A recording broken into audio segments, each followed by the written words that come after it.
오늘 우리에게 주시는 하나님의 말씀 구약성경 사무엘상 30장 21절에서부터 25절까지 말씀 보도록 하겠습니다. 사무엘상 30장 21절에서 25절입니다. 제가 가진 성경은 459쪽쯤 됩니다.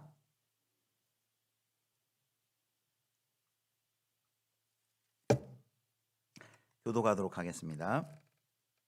다윗이 전에 피곤하여 능히 자기를 따르지 못함으로 부솔 시내에 머물게 한 200명에게 오매 그들이 다윗과 그와 함께한 백성을 영접하러 나오는지라.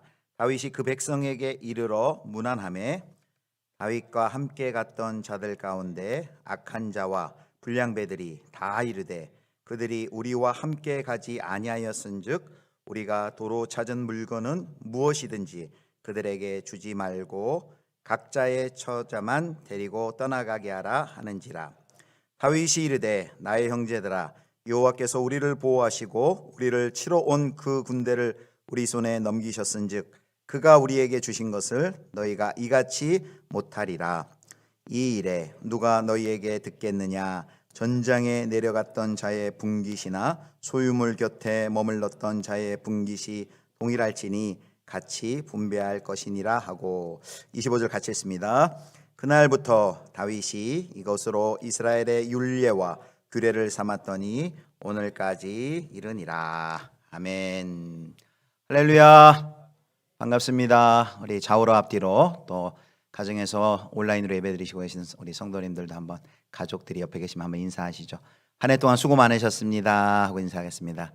수고 많으셨습니다. 네, 오늘이 2021년 마지막 수요 예배네요. 마지막 수요 예배고 이제 송구영신 예배 이제 내일 모레 11시 이제 마지막 또 새해 첫 예배 기다리고 있습니다. 수요일 그동안 저희가 오늘이 9번째인데요. 다윗 현실의 뿌리박은 영성 함께 왔는데 이제 사무엘상은 오늘 끝나고 사무엘하가 또 1월 5일부터 또 계속 시작이 됩니다. 지난주의 주제는 이제 공동체였습니다. 여러분 기억 조금 나실지 모르겠는데요. 그래서 다윗이 적국이었던 가드왕 아기스에게 망명을 하죠. 근데 거기서의 삶이 참 평탄치 못했습니다. 왜냐하면 가드왕을 속여야만 했고 자기가 자기의 조국 사울과 원수가 되었다는 것을 입증해야만 했기 때문에 자기들이 거짓말로 매일 자기의 모국인 유다를 치러 갔다 이런 거짓말도 해야 됐고 그 거짓말이 들키지 않기 위해서 노력하고 쳤던 그 남녀를 모두 죽이고 와야만 하는 그런 삶 가운데 있었습니다. 그래서 그런 다윗의 태도에 대해서 성경이 도덕적으로나 세속적인 관점으로 어떤 평가를 전혀 하고 있지 않다. 그러면서 더 깊은 거기에 하나님의 뜻이 있는데 그게 뭐냐면 우리가 손 하나 까딱할 수 없는 상황 가운데서도 하나님은 여전히 구원의 역사를 이루어 가신다라는 것을 지난주간 우리가 함께 살펴보았습니다. 하나님의 은혜의 통치라는 측면을 살펴봤고요. 또 그리고 이제 주제가 시글락 공동체였는데 시글락이라는 그 공동체가 사실 마음에 전혀 기대에 맞지 않는 장소 사람들인데 오늘 우리가 신앙생활하고 있는 이 시대 교회의 모습과 같다라고 할 수 있습니다.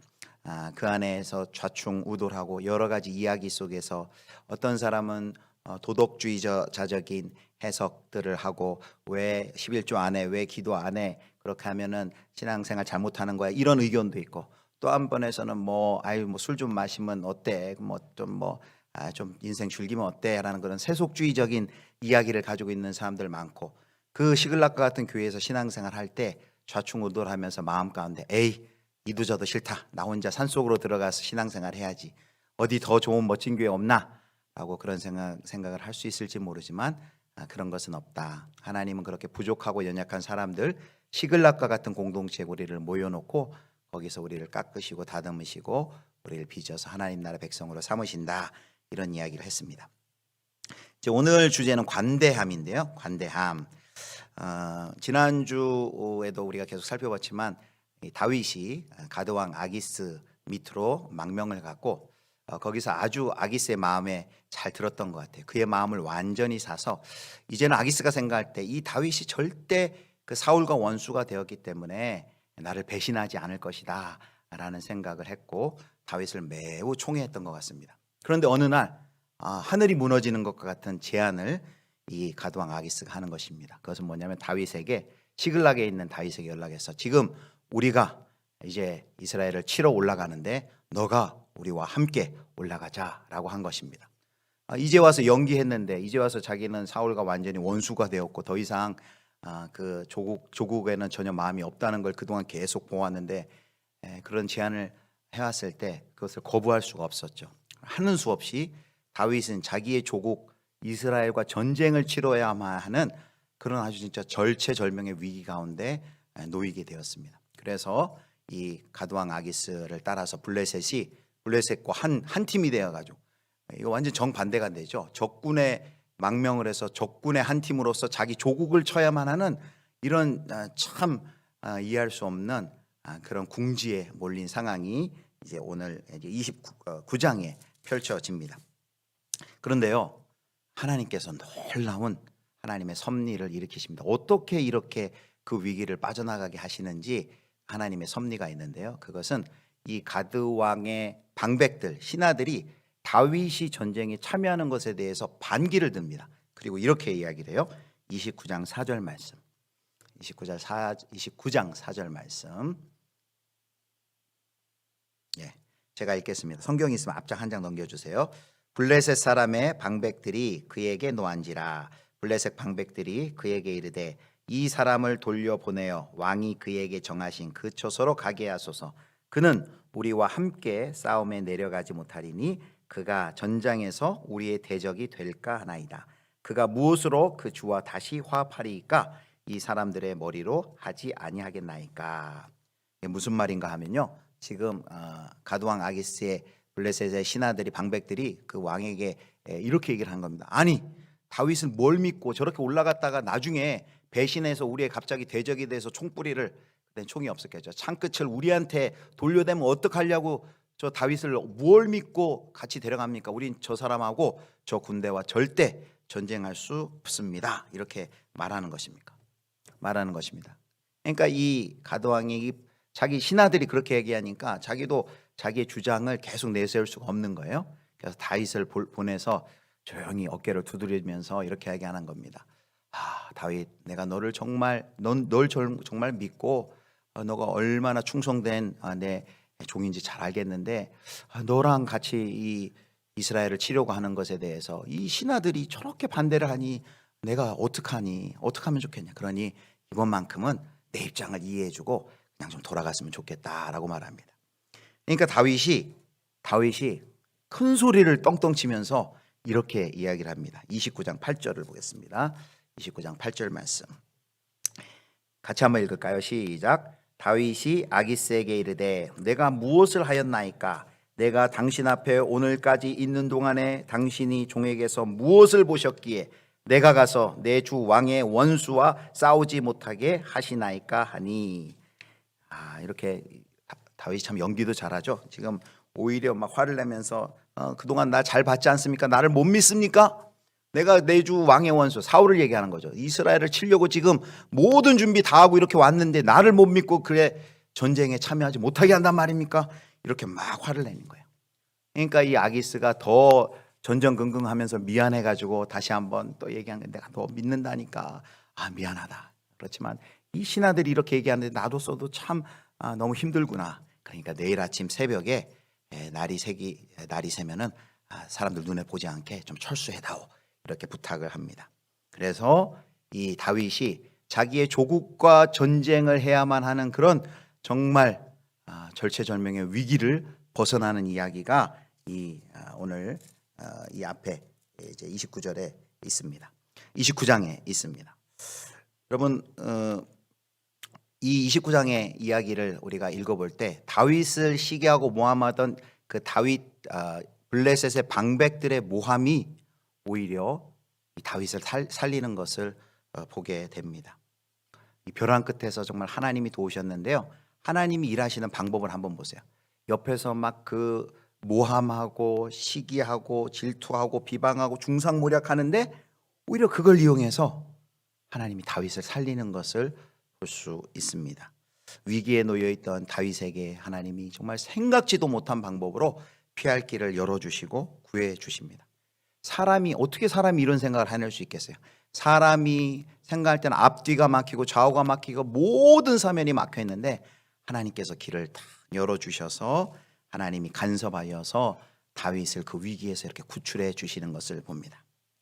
성도 여러분, 이런 경험 없으세요? 아마 이거 가지고 나눔하라면 많이 있을 거예요. 정말 생각지도 못했는데 이제 나는 여기가 끝인가 보다라고 생각했는데 하나님께서 정말 생각지도 못한 방법으로 길을 내시고, 이건 정말 내가 생각해내면 지혜가 아니에요. 하나님이 길을 내시고 심지어 나를 욕하고 비방하고 중상모략하는 그 상황을 하나님이 이용하셔서 일을 할 때 우리가 깨닫죠. 하나님이 하셨구나.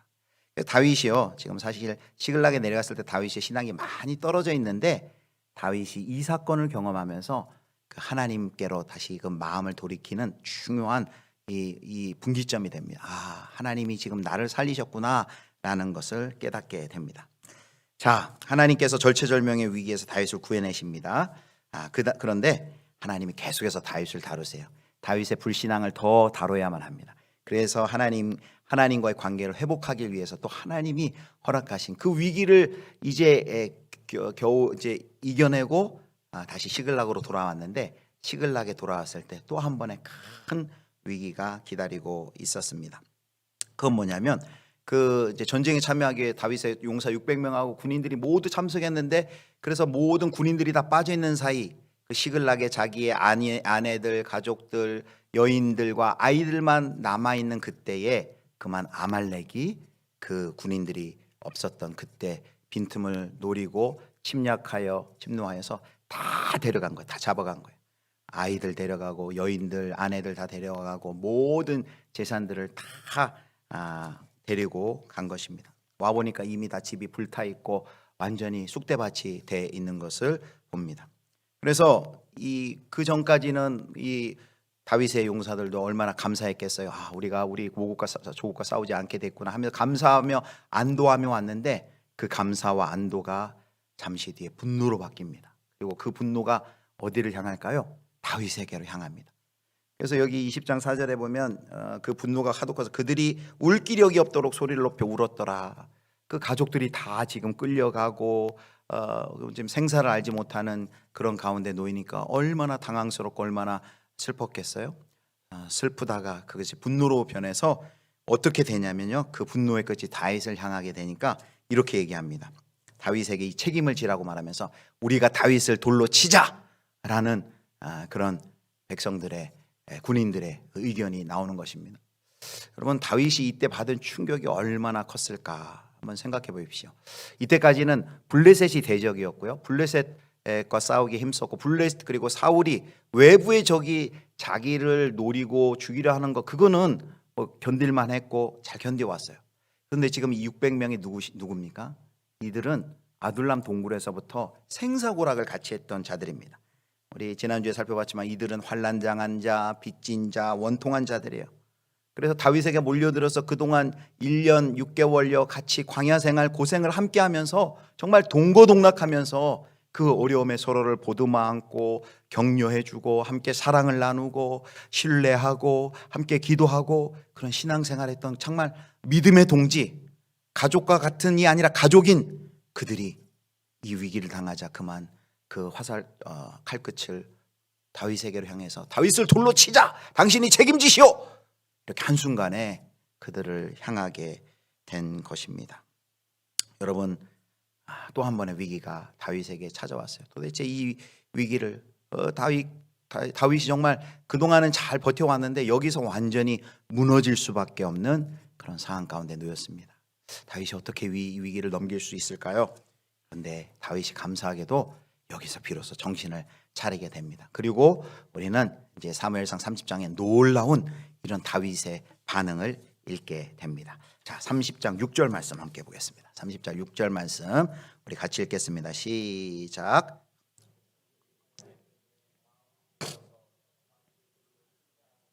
다윗이 크게 다급하였으나 그의 하나님 여호와를 힘입고 용기를 얻었더라. 아멘. 여기 뭐라고 말합니까? 백성들이 다윗을 돌로 치자 하니 다윗이 크게 다급하였으나, 너무 당황스럽고 다급하고 정말 어떻게 해야 될지 모르는 그런 위기 가운데, 근데 감사하게도 그 순간에 다윗이요 그의 하나님 여호와를 힘입고 용기를 얻었더라 그랬습니다. 세번역 성경이 이렇게 말해요. 다윗은 큰 공경에 빠졌다. 그러나 다윗은 자기가 믿는 주 하나님을 더욱 굳게 의지하였다. 여러분, 여기서 다윗이요 그 위기의 순간에 감사하게도 하나님을 바라봅니다. 하나님을 의지합니다.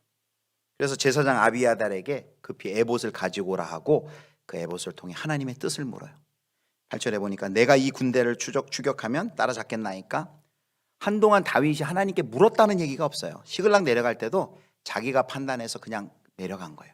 근데 여기서 바로 비로소 정신 차리고, 여러분 가족을 잃었는데, 지금 가족이 끌려갔는데 빨리 구하러 가는 거 당연한 거 아니에요? 한시가 급한데 빨리 장비 무장하고 지금 쫓아가야 되잖아요. 근데 다윗이 또 실수하지 않습니다. 아비아달을 불러서 거기서 다시 한번 확인해요. 내가 이 군대를 추격하면 따라잡겠나이까?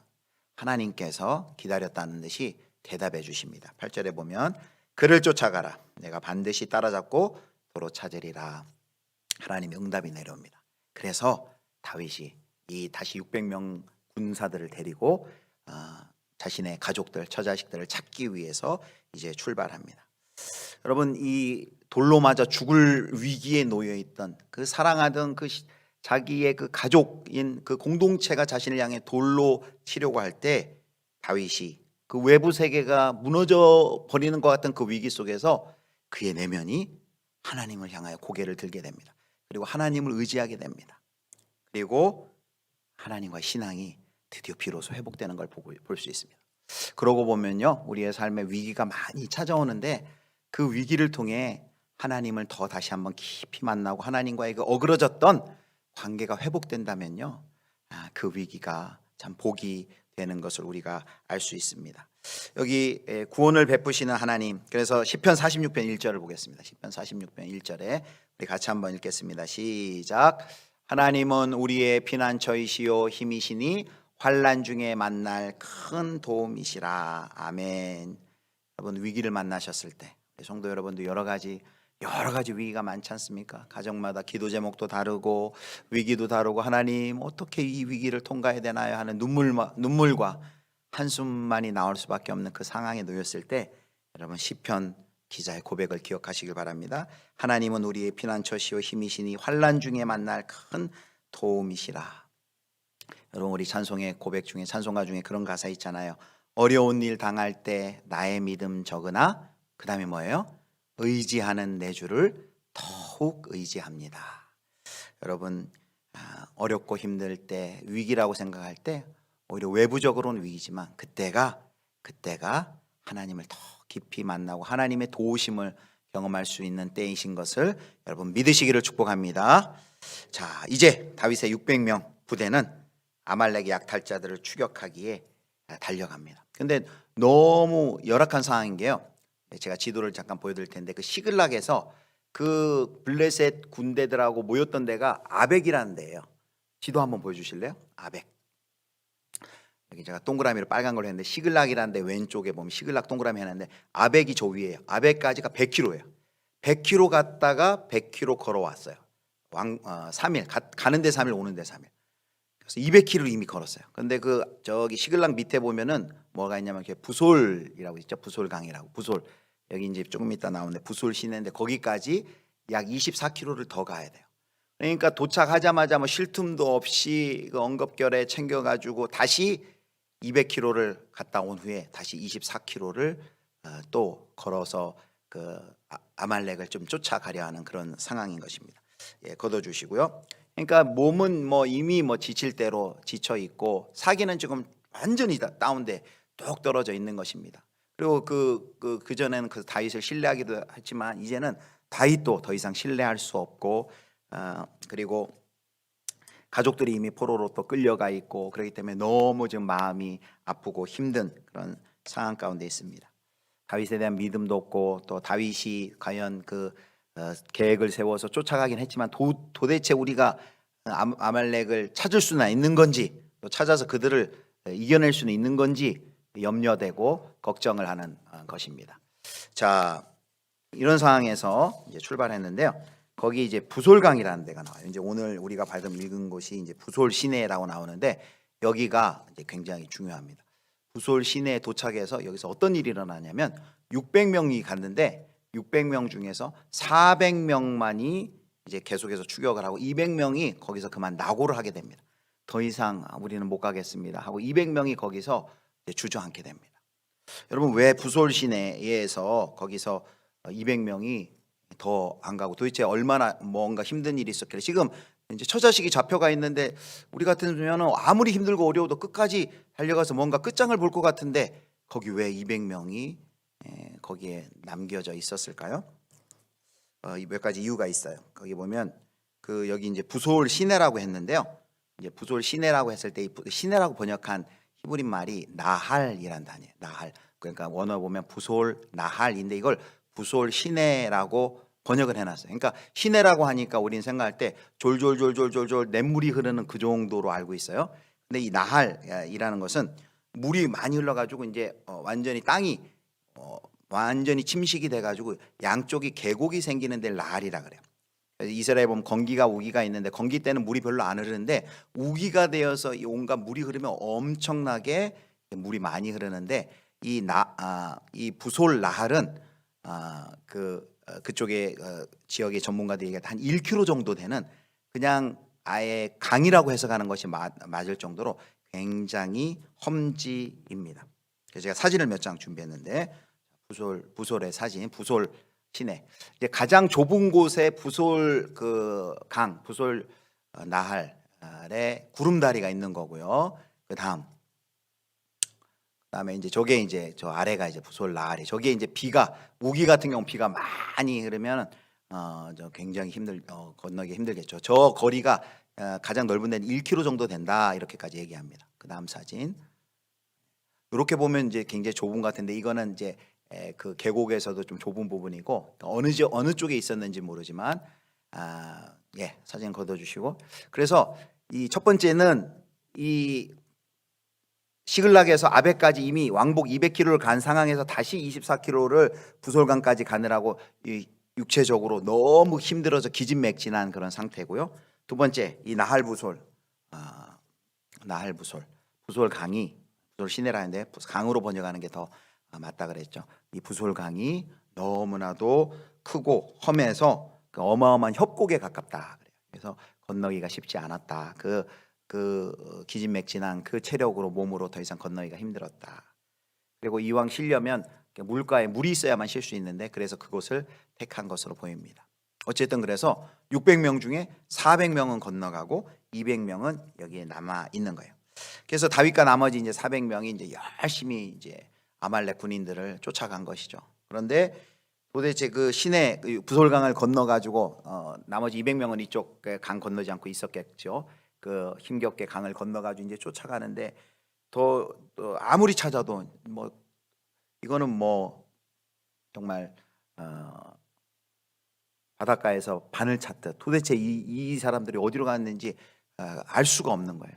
그런데 그때 이 다윗의 군대가 한 사람을 만납니다. 그 사람이 누구냐면 이집트 소년이라고 나와요. 여기 애굽 소년이라고 나와요.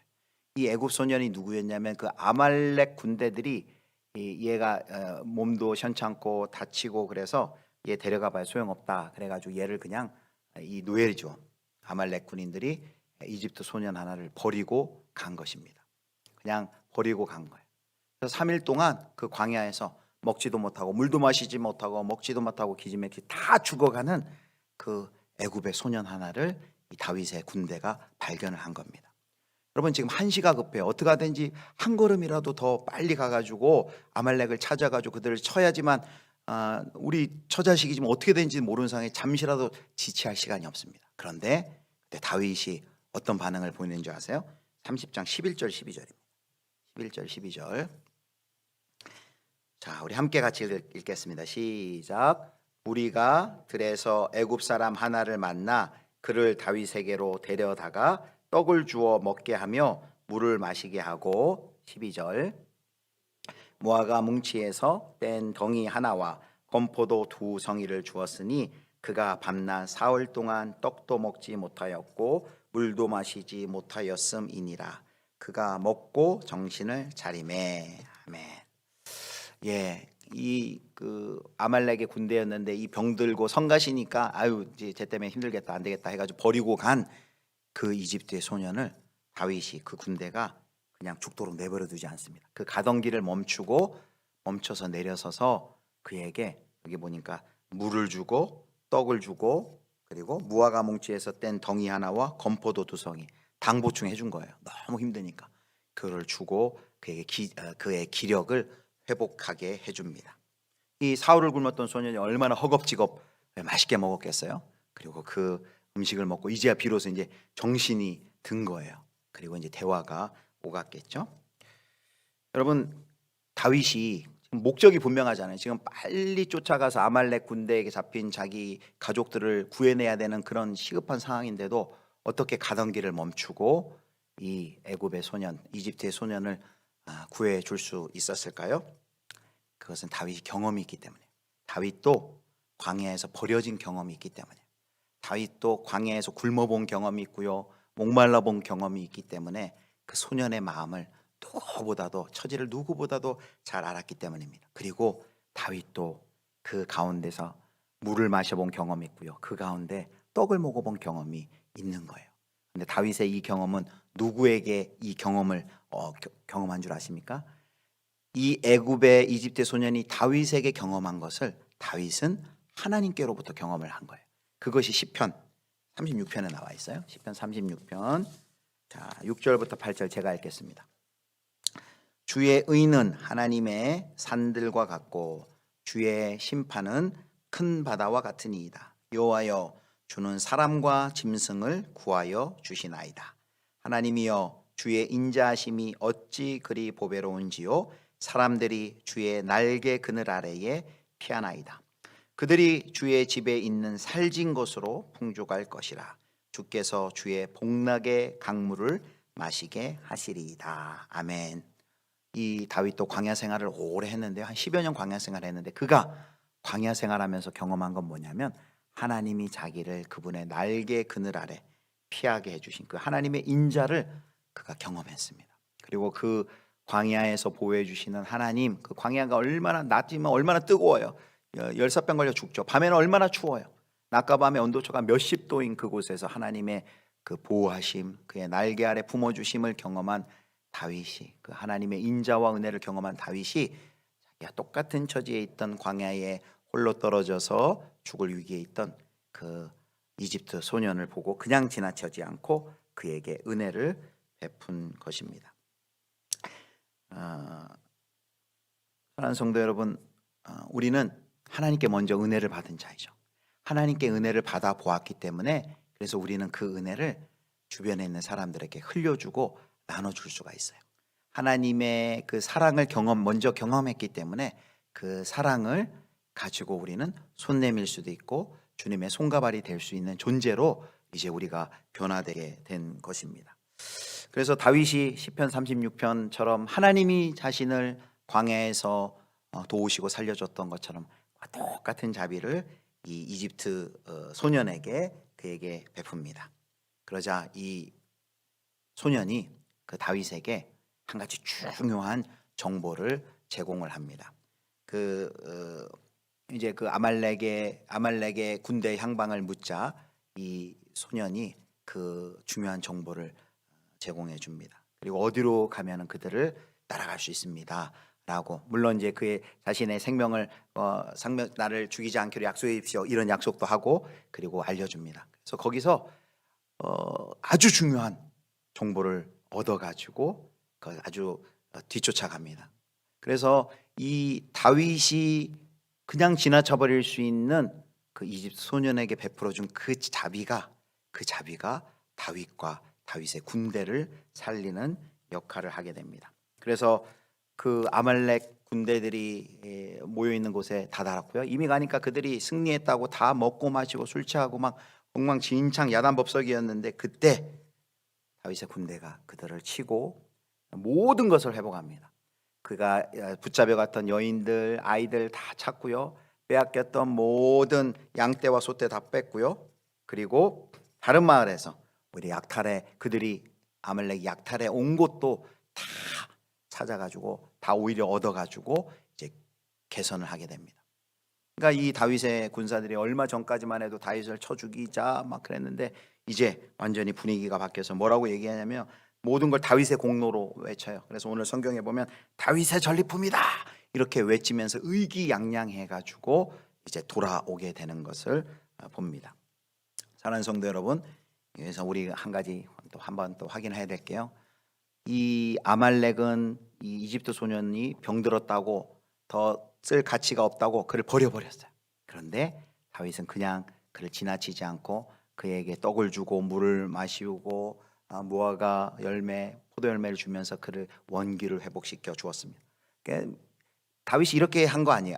얘를 이렇게 살려주면, 얘한테 호의를 베풀면 얘가 중요한 정보를 주겠지, 이렇게 하고 한 게 아니라, 오늘 성경에 보면 30장에 보면 아무런 조건 없이 먼저 그에게 손을 내밀어 주어서 그에게 물과 양식을 주는 것을 보게 됩니다. 그가 정보를 가지고 있다는 건 나중에 알게 된 것입니다. 이 대조적인 모습, 그래서 이 다윗의 자비로운 대접이 승리의 실마리가 되는 것을 보게 됩니다. 물론 이 소년과의 만남도 하나님의 섭리하에 하나님께서 이 만날 수 있도록 이끌어 주시면 분명하겠죠.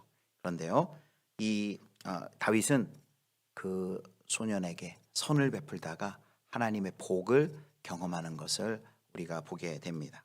대가를 바라고 도운 것이 아니었는데, 하나님께서 때때로 오늘 우리의 삶 가운데도 이런 일을 우리 주변에서도 많이 일으키는 것 볼 수 있어요. 여러분, 왜 그럴까요? 왜 하나님이 내가 대가를 바라지도 않고 이렇게 남에게 이렇게 남을 돕고 또 섬기고 자비를 베풀고 관용하고 관대한 그런 것을 하나님이 기뻐해 주셔서 이렇게 갚아주시는 경우, 여러분 많이 경험해 보지 않으셨습니까? 왜 그럴까요?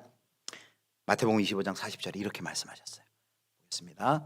우리 같이 한번 읽겠습니다. 시작. 임금이 대답하여 이르시되 내가 진실로 너희에게 이르노니 너희가 여기 내 형제 중에 지극히 작은 자 하나에게 한 것이 곧 내게 한 것이니라 하시고. 아멘.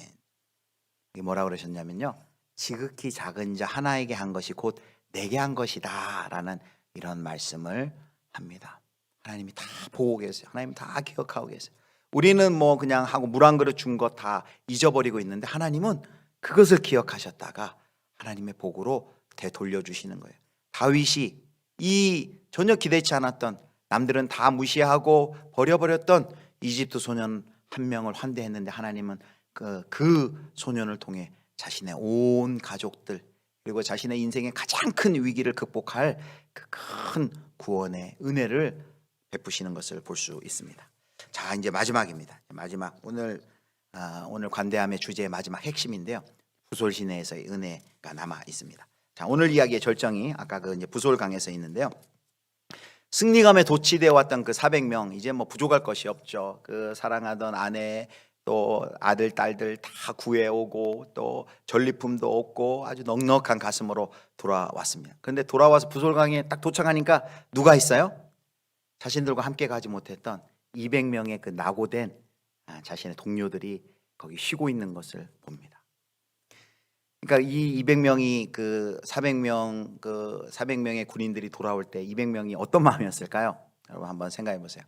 아마 좀 되게 미안한 마음도 있었을 거예요. 그리고 또 자신들의 가족도 오니까 너무 반가운 마음, 그러면서도 한편 함께 가서 도움이 되지 못한 그런 미안한 마음이 얼마나 컸겠어요. 그 스포츠에서도 그러잖아요. 부상해가지고 다쳐가지고 그 경기장 밖으로 기다리고 있다가 막 지고 있다가 겨우 해가지고 승리하면 모두 기뻐하는데, 내가 경기에 도움이 못 된 것 같아가지고 이렇게 고개도 못 들고 미안해하는 그런 표정들, 우리 일상에서 많이 경험하지 않습니까? 그런데 그때요, 이렇게 주장하는 사람이 있었어요. 그렇게 400명 중에서 이렇게 이야기를 하는 것입니다.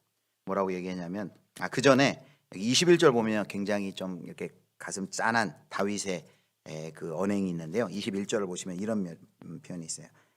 PPT는 없는데 제가 읽겠습니다. 다윗이 전에 피곤하여 능히 자기를 따르지 못함으로 부솔신에 머물게 한 200명에게 오매 그들이 다윗과 그와 함께한 백성을 영접하러 나오는지라. 다윗이 그 백성에게 이르러 문안하매. 다윗이요, 그 200명들이 이제 일어나 가지고 수고했다고 이렇게 그 환영하러 나오는데 다윗이 먼저 문안합니다. 왜 다윗이 먼저 문안했을까요? 미안해할까봐. 그러니까 그들의 마음을 다윗이 아는 거예요. 그러니까 미안해서 그들의 안부를 먼저 물어주는 거예요. 별일 없었느냐, 잘 있었느냐 하고 물어봐 주는 거죠. 상대를 참 이렇게 이해하는 그런 따뜻한 마음을 읽을 수 있습니다. 근데 다윗은 그렇게 배려해서 이런 말을 했는데 다윗과 함께했던 400명의 무리 중에서 아주 약삭빨았던 사람이 있었던 거예요. 그래서 뭐라고 주장하냐면 저들이 200명이 우리와 함께 가지 않았으니까 그냥 저들이 잃었던 처자식만 돌려주고 우리가 탈취한 전리품은 저들에게 나눠줘서는 안 됩니다. 그건 우리끼리 나눠야 됩니다. 이렇게 이야기를 하는 거예요. 자, 30장 22절을 보겠습니다. 30장 22절. 다윗과 함께 갔던 자들 가운데 악한 자와 불량배들이 다 이르되 그들이 우리와 함께 가지 아니하였은즉 우리가 도로 찾은 물건은 무엇이든지 그들에게 주지 말고 각자의 처자만 데리고 떠나가게 하라 하는지라. 아멘. 여기 그런데요, 성경이 재밌게 성경 기자가 이 사람들을 뭐라고 지칭하는 줄 아십니까? 방금 뭐라 그랬어요? 악한 자와 불량배들이라고 얘기했어요.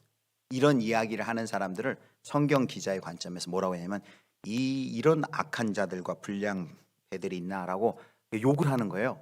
성경 기자가 이 나쁜 사람들이다 이런 주장을 하다니. 그러니까 우리가 근데 언뜻 생각해 보면 이들이 한 주장이 언뜻 굉장히 합리적으로 공평해 보이지 않아요? 아니 전쟁에 나가가지고 자기가 그 죽을 각오를 하고 전쟁에 나간 사람이 이겼다면 그들끼리 나눠 갖는 게 전리품을 갖는 게 맞아 보이지 않습니까? 우리 뭐 문호동 무보수 원칙이 있잖아요. 그걸 주장하는 거거든요. 일하지 않았으면 먹지 말게 해야지. 왜 저들은 여기 앉아서 물가에 발 놓고 쉬고 있었는데 왜 저들까지 우리가 수고하고 우리가 목숨 걸고 차지한 전리품을 저들에게까지 나눕니까? 그냥 처자식만 돌려줍시다. 이렇게 이야기하는 것입니다. 그들을 향해서 이 성경의 기자가 저들은 악한 자와 불량배들이라 말하는 것이 너무 심한 욕이 아닌가? 왜 성경의 기자가 이렇게까지 이야기했을까? 여러분, 그 이유가 있습니다. 지금 이 400명의 그 사람들이 자신들이 어떤 존재였던지를 이들이 그 승리의 도취에서 까마득히 잊고 있는 것입니다. 그리고 그 승리가 도대체 무엇으로 기인해서 그들이 그 승리를 할 수 있었는지를 까마득히 잊고 있었던 것입니다. 여러분, 그들이 누구였습니까? 내세울 만한 것들이 전혀 없었던 사람들이었어요. 아까 말한 것처럼 그 아들람 동굴에 모여들었던 그 억울한 자, 빚진 자, 이렇게 가난하고 소외된 그들. 근데 다윗이 그들을 품어서 함께 격려하며 사랑하며 그 믿음의 공동체로 군대로 이렇게 형성이 되었습니다. 다윗과 함께 그 광야 생활하면서 하나님의 은혜를 경험했던 사람들이, 하나님의 은혜가 없었다면 그들이 거기까지 있을 수도 없었어요. 그리고 지금 아말렉 추격하는 그 사건만 하나 딱 띄어서 봐도 그래요. 아말렉을 추격한 것들이 자기들이 어떻게 전략을 잘 세워서 지금 그 아말렉을 쳐서 이긴 것입니까? 하나님이 그 이집트 소년을 만나게 해서 다윗이 아비아달과 함께 하나님께 회개하고 기도하고 하나님의 응답받고 가자 해가지고 가는 길에 하나님께서 애굽의 소년을 만나게 하는 그 하나님의 특별한 간섭과 은혜를 경험해서 추격하고 그들을 가족들을 찾을 수 있었는데, 한마디로 얘기하면 하나님의 은혜로 그들이 그 전투에서 이기고 다시 회복할 수 있었는데 그것을 까마득히 잊고 마치 이것은 우리가 우리의 능력으로, 우리의 지혜로, 우리의 힘으로, 우리의 용기로 얻었다라고 착각을 하는 거예요. 그 자기 자신들만 나누자라는 건 그렇게 얘기하는 거예요. 이거 지금 우리의 노력으로 우리의 목숨값인데 라고 주장하는 겁니다. 그런데 성경은 뭐라 그래요? 바로 그것이 악한 자와 불량배들이다 라고 말합니다. 그런데 다윗은 그때 뭐라고 말합니까? 다윗이 그 400명에게 이렇게 얘기합니다. 나고 한 200명들하고도 똑같이 전리품을 나누자라고 말합니다. 왜 다윗은 그렇게 얘기할 수 있었을까요? 다윗은 자신이 요 앞에 사건도 마찬가지고 그 아벡에서 자신들이 그 자신의 모국을 쳐야만 하는 그 위기, 풍전등화의 위기에서 구해주신 것도 하나님의 은혜고 지금 가족들을 다 잃어버리고 뭐 이거 손 하나 까딱만 하나님이 허락하시지 않으면 이제 모두가 다 풍비박산 나는 그런 위기 가운데 하나님이 애굽 소년 보내주셔서 나의 발걸음 인도하여 주셔서 저들 따라잡을 수 있게 했다는 것을, 이게 모두가 다 하나님이 하셨다는 걸 이 다윗이 너무나도 절절하게 깨달은 거예요. 그래서 30장 23절에 24절에 보면 분명하게 얘기합니다. 이거 우리가 잘해서 한 거 아니다. 한번 보실까요? 자, 23절입니다. 다윗이 이르되 나의 형제들아, 여호와께서 우리를 보호하시고 우리를 치러 온 그 군대를 우리 손에 넘기셨은즉 그가 우리에게 주신 것을 너희가 이같이 못하리라. 뭐라고 얘기합니까? 여호와께서 우리를 보호하시고 우리를 치러 온 군대를 우리 손에 넘기셨은즉 그가 우리에게 주신 것을 너희가 이같이 못하리라. 하나님이 하셨다고 고백하는 거예요. 그리고 24절에 뭐라고 얘기합니까? 24절 우리 같이 읽겠습니다. 시작. 너희에게 듣겠느냐? 전장에 내려갔던 자의 분깃이나 소유물 곁에 머물렀던 자의 분깃이 동일할지니 같이 분배할 것이니라 하고. 아멘. 여러분, 다윗이 뭐 마음이 인자해서 이렇게 했을까요? 아니요. 그 전에 다윗이 경험한 거예요. 하나님의 인자, 하나님의 은혜를 경험했기 때문에 이런 마음이 든 거예요. 다윗은 지금 자신의 승리가 이게 하나님이 주신 승리지, 이거 내가 내 지혜로 용맹함으로 한 게 아니라는 걸 너무나도 절절히 깨닫고 있는 것입니다. 한마디로 이거예요. 야, 이 승리 하나님이 주신 거야. 착각하지 마. 우리 400명이 안 가고 저 200명이 갔어도 이건 분명히 이겼을 거야. 하나님이 주시는 승리니까. 우리가 가서 마치 우리의 힘으로 용맹으로 우리의 목숨 걸고 우리가 차지한 것 같지만 착각하면 안 돼. 하나님이 우리에게 주신 거야. 그러므로 하나님이 우리 공동체에 주신 승리니까 똑같이 전리품 똑같이 나눠야 돼 라고 말하는 것입니다. 사랑하는 성도 여러분, 오늘 본문에서요 다윗이 두 번 관용을 베풀죠. 첫 번째는 그 아말렉에게 버림받은, 병들었다고 버림받은, 쓸모없다고 버림받은 이집트 소년을 거두고 그에게 물과 떡을 주면서 그를 거두는 그 장면. 두 번째는 바로 부솔 강가에서 뒤처져 있던 낙오했던 그 200명에게 관대함을 베풉니다. 오늘 이 다윗의 모습에서 우리는 바로 예수 그리스도의 그림자를 우리가 볼 수 있습니다. 다윗은 예수님을 예표해요. 예수님이 우리에게 어떻게 말씀하셔요? 너희들 지쳤니? 너희들 힘없니? 실패했니? 나에게 와라. 그럼 내가 생명을 회복해 줄 것이다.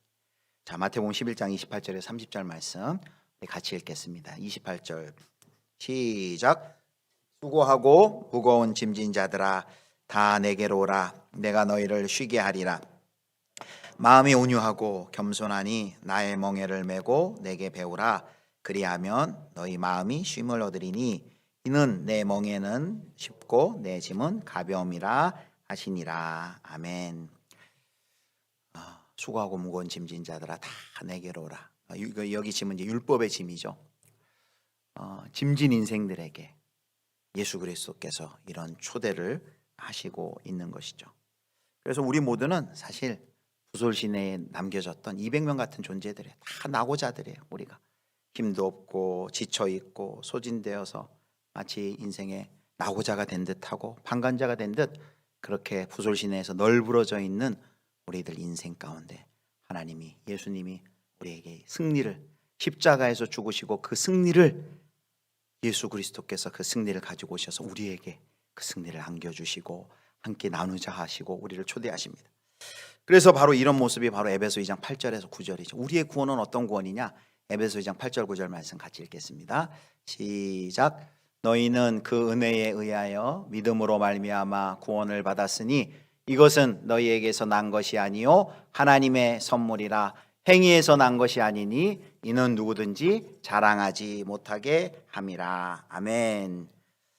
저와 여러분이 다 부솔신의 낙오자와 같은 이런 인생들이었는데 너희가 그 은혜를 인하여 믿음으로 말미암아 구원을 얻었나니 이것이 너희에게서 난 것이 아니요 하나님의 선물이라. 우리가 뭐 자격이 있어 구원받은 게 아니잖아요. 우리가 다 허물과제로 죽었던 자들인데 하나님이 우리를 긍휼히 불쌍히 여기셔서 우리를 다 구원해 주셨습니다. 그래서 그 하나님의 은혜를 경험했기 때문에, 다윗이 광야에서 하나님의 그 인자하심을 경험했기 때문에 그 이집트 소년에게 물과 떡을 그 바쁜 와중에서도 내어주실 수 있었던 것처럼, 이제 그래서 우리가 하나님의 놀라운 사랑을 경험했기 때문에 이제 우리는 세상과 다른 삶을 살 수 있습니다. 사랑하는 성도 여러분, 이 시대가 어떤 시대예요? 승자 독식의 시대예요. 자본주의 시대, 자기의 능력만큼 자기가 얻어야 되는 시대예요. 아까 그 400명 중에 한 명이 한 그 제안이 전혀 이상한 것이 아니에요. 이 시대가 그런 시대예요. 자기가 한 것 자기가 먹어야만 하는. 그런데 이 시대 그 승자 독식의 적자 생존의 세상 속에서 부솔강가의 낙원 200명 같은 수많은 우리들의 이웃들이 그 경쟁에서 뒤처져서 넘어져 있고 쓰러져 있고 기진맥진해 있지 않습니까? 다른 세상 사람들은 그들을 모른 척 그냥 내버려도 우리는 그래서는 안 된다는 거죠. 왜? 우리가 바로 그 하나님의 은혜를 먼저, 하나님의 인애와 자비를 먼저 경험한 사람들이기 때문에, 하나님의 은혜를 경험했다면 이제는 우리도 그 경험한 하나님의 은혜와 사랑을 가슴에 품고 우리의 손과 발을 내밀어서 그들을 일으켜 세워주고 천천히 가지만 함께 가야 하는 그 사명으로, 그 책임으로 초대받은